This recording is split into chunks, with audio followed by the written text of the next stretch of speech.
All right, welcome back everyone. So this is the fourth video for the endocrine system, chapter 18, spring 2025, Panola College. What we're going to do in this video is we're going to go through pituitary disorders, so it'll be a relatively short video. And then in the next video, we'll get into the thyroid and thyroid disorders. Okay, so before we get into the pituitary disorders, I'm just going to check out this brief video clip and then we will proceed. So here we go. The most exciting thing about this year's edition for me has to be our new world's tallest man. That's why we're down here at London Bridge, an iconic place in London, to meet a new world icon, Sultan Hussein, 8'1", 246.5 centimeters, confirmed as the Guinness World Record's world's tallest man. So Sultan contacted us 2 years ago with some evidence from his doctor that he was close to 8 foot. To be totally sure, I've travelled to Turkey myself in person. It's a great story. It's the first time in 20 years we've had someone over 8 foot.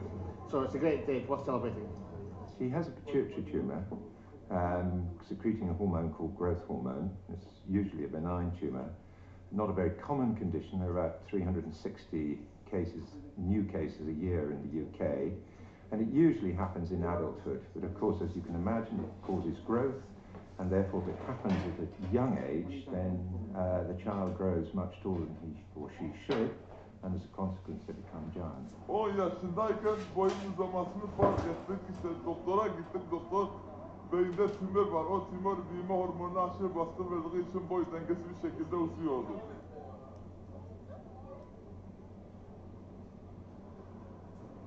Yani her şey insanlardan yani özel bir farkın var. Yani özel olmak güzel bir şey. Her şeyden uzunsun yani nereye gidiyorsan ilgiyi çekiyorsun. Bütün insanların gözü sende yani orada bayağı ilgi çekiyor. İnsanlar fotoğraf çekiyor, şey yapıyor yani gülüyor, seviyorlar beni. Benim de hoşuma gidiyor. Avantajları çok yani herkesten daha farklısın yani uzunsun yani insanları tepeden seyrediyorsun yani. Yani her şey güzel. Yok hiç hayal etmiyordum. Ani oldu yani çok güzel bir sürpriz oldu. I think the book sort of self-perpetuates itself because people read the book and they read these inspiring, amazing stories from all around the world, and people think, I can do that, I'll have a go. These records are still breaking, and we'll still be there every year, monitoring it every time with our stopwatches and our clipboards, and hopefully next year there'll be even more records to celebrate. All right. So, as you can see there, that was Sultan Kosen, who is currently the tallest man alive at 8 feet, 2.3 inches, approximately 3 inches. So that's a good segue into our talk on pituitary disorders. Okay. So,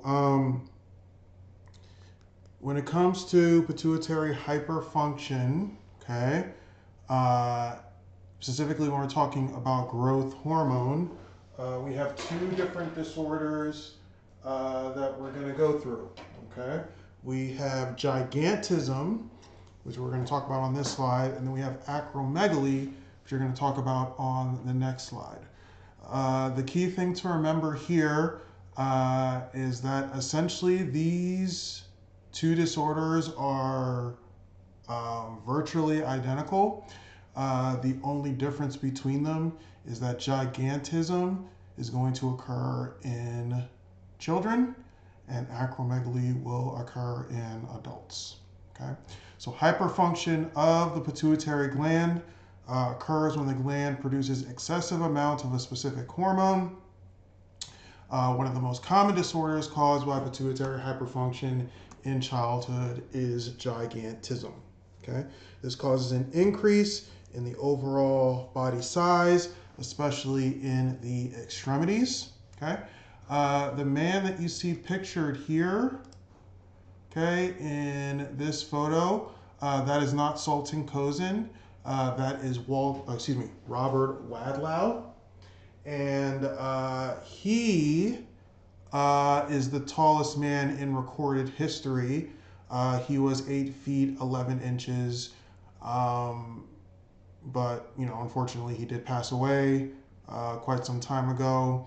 And now Sultan Kozin, who was the gentleman that you saw in the video, he is the tallest living man at 8 feet 3 inches. Okay. Also, another distinction between the two is that Robert Wadlow had gigantism, and Sultan Kozin has acromegaly. So they're two different conditions. So it is usually caused by a non-cancerous tumor of the pituitary gland called an adenoma. These tumors do not spread to other areas of the body, and therefore they are not life-threatening. But they can cause, issues for individuals, who have them. Okay. So Robert Wadlow, he developed his tumor when he was a child, and that's what made him extremely tall. And then Sultan Kozin developed his tumor a little bit later in life. So pressure from the tumor can cause headaches, vision disturbances, loss of vision, seizures, and fatigue. The reason why pituitary tumors will cause vision disturbances in particular is because the pituitary, it actually is located right over the optic chiasm. And when that pituitary increases in size, it's going to impinge on the optic chiasm and therefore affect vision. Okay. All right, so acromegaly, like we said before, exact same condition. This one is going to present in adulthood, okay? And it essentially causes the exact same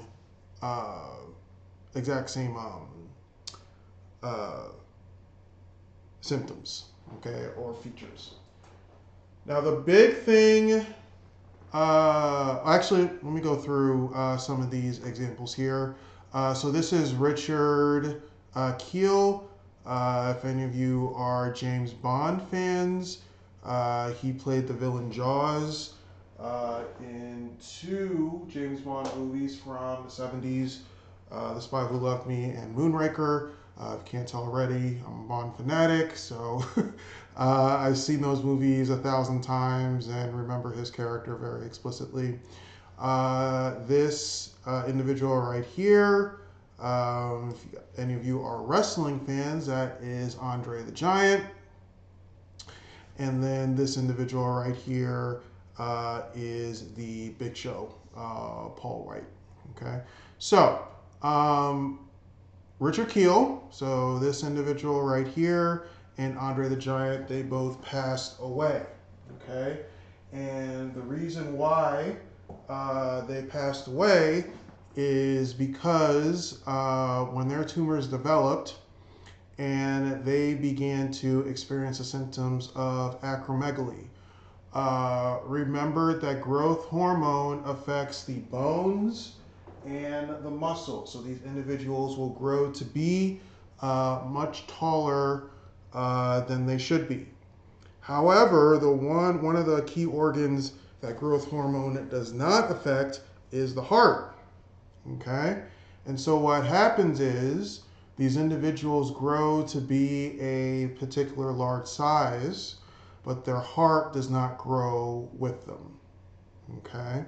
So the heart goes from pumping blood to a certain size body to pumping blood to a much larger and longer body. And as a result, the heart goes into failure, and these individuals can die as a result.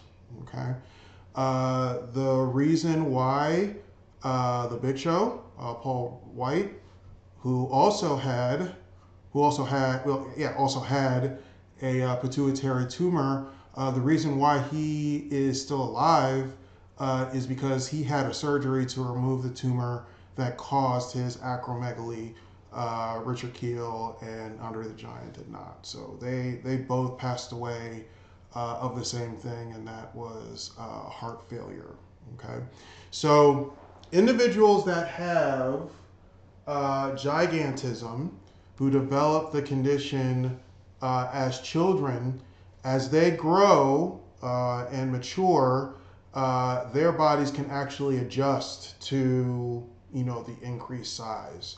But individuals with acromegaly, since their tumors develop in adulthood, their hearts don't have enough time to respond to that increased size, and they can die as a result. So, key differences between gigantism and acromegaly.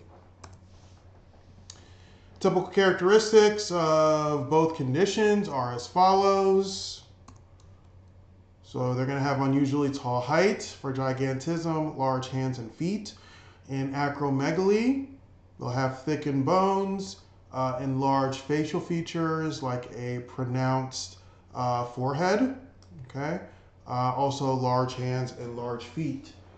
You're able to see very clearly that Sultan Kozin had extremely large hands.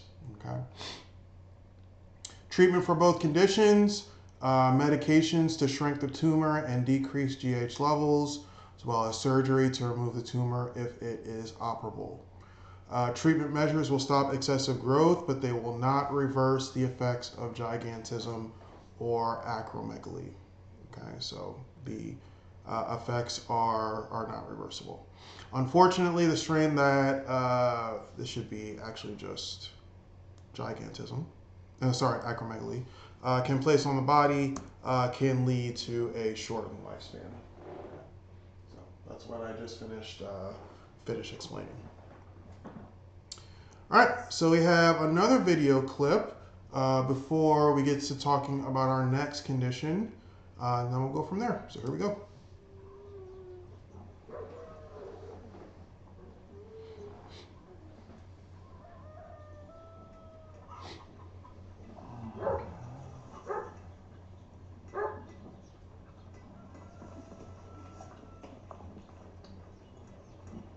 Better looking bitches than you're used to, Uncle.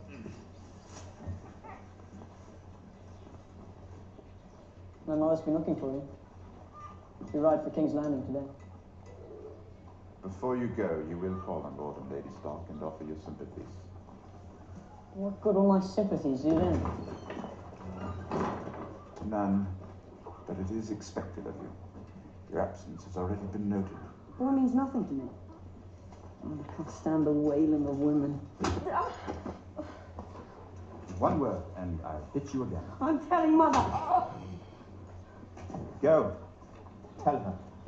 But first you will get to Lord and Lady Stark, and you will fall on your knees in front of them and tell them how very sorry you are, that you are at their service and that all your prayers are with them. Do you understand? You can't. Do you understand?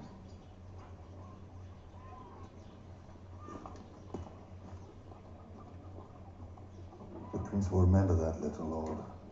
Hope so. If he forgets, be a good dog and remind him. It's not slander if it's true. And what's this truth you plan on telling him today? Why are you so nervous about what I'm going to say to Father? Because you're a liar. I expect you'll tell lies about me, about Joffrey. Any lies in particular? You're a clever man.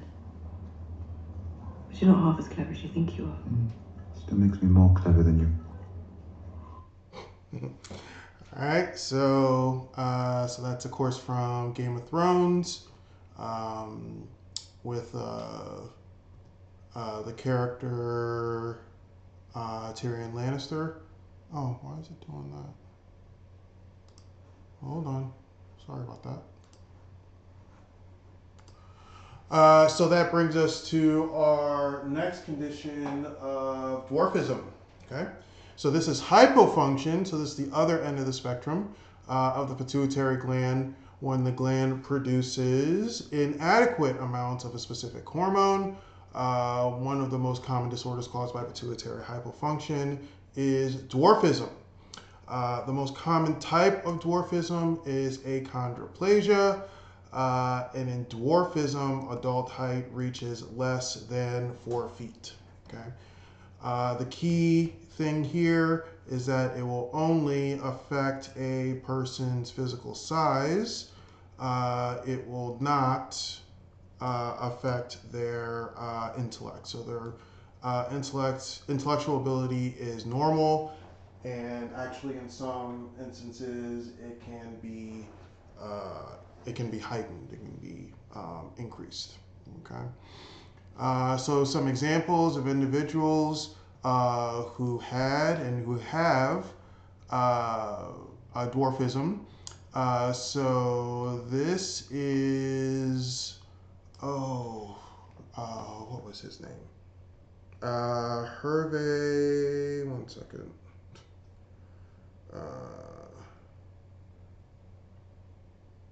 Bond fanatic, so I should know his name off the top of my head. Yeah, Hervé Villechaize. So he was an actor, prominent in, I want to say like the 60s and 70s. He also portrayed a Bond villain in The Man with the Golden Gun, and of course he had dwarfism.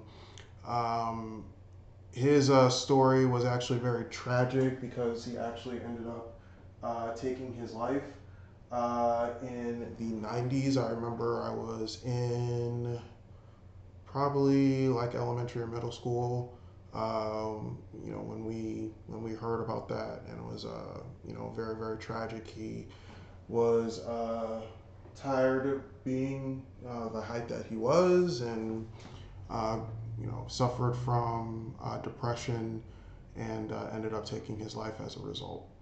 The person we just saw in the clip who played Tyrion Lannister is Peter Dinklage, and then Mini-Me from the Austin Powers movies. I forget the name of the actor who played him. He also passed away, but I forget exactly how that happened. But those are some individuals that have dwarfism. Okay. Dwarfism may be congenital, that is acquired during the development in the uterus, or it can be acquired, that is secondary to brain injury or growth hormone deficiency. When diagnosed at an early age, dwarfism is usually treated with supplemental growth hormones. So you essentially just replace what the individual does not have. Okay. Growth hormone also can be taken to enhance physical performance in athletics. Okay. So this is where the term HGH comes from. So that's human growth hormone, synthetic form that is classified as a performance-enhancing drug. Okay. Practice has become a controversial topic in professional sports as human growth hormone is readily available and is frequently abused by athletes. All right, another example of hypofunction for the pituitary. So when we have hyposecretion of antidiuretic hormone, that is ADH, that causes a condition called diabetes insipidus.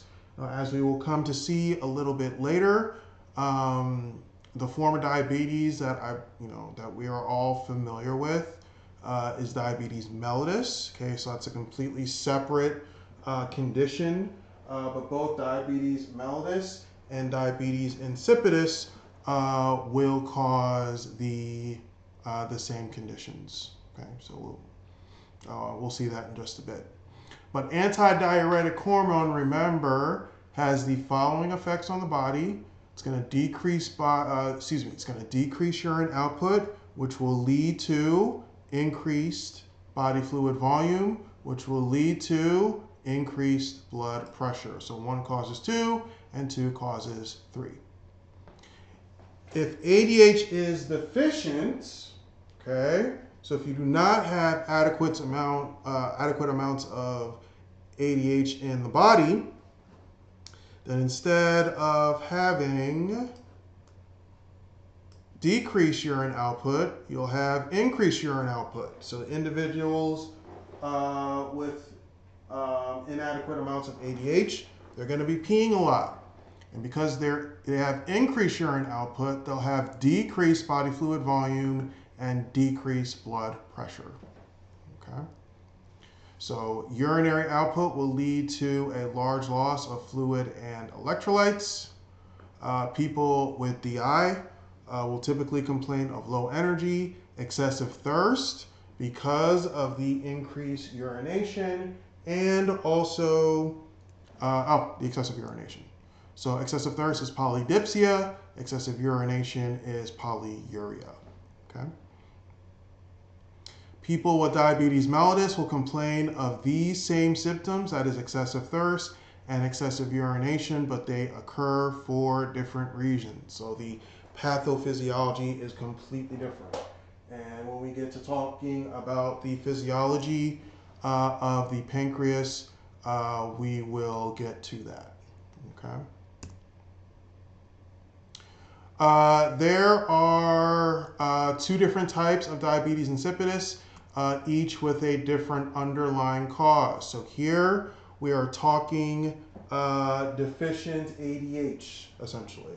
Okay, you can have central diabetes insipidus, okay, which we have over here. And in central diabetes insipidus, we have a lack of ADH, a lack of antidiuretic hormone. Cause here can be infections, tumors, or trauma. Okay, so because of all this, the individual in question can have increased urination, decreased body fluid volume, decreased blood pressure. This is something that I call the central profile. Okay. The other type of diabetes insipidus is nephrogenic diabetes insipidus. And in this type of condition, ADH is being produced, but the organ that it acts on is not listening to it. So you have adequate amount of ADH, but the kidneys aren't listening to it. Okay, so inability of the kidney to respond to ADH. Causes here will include high blood calcium, lithium toxicity. Lithium was used as a psychiatric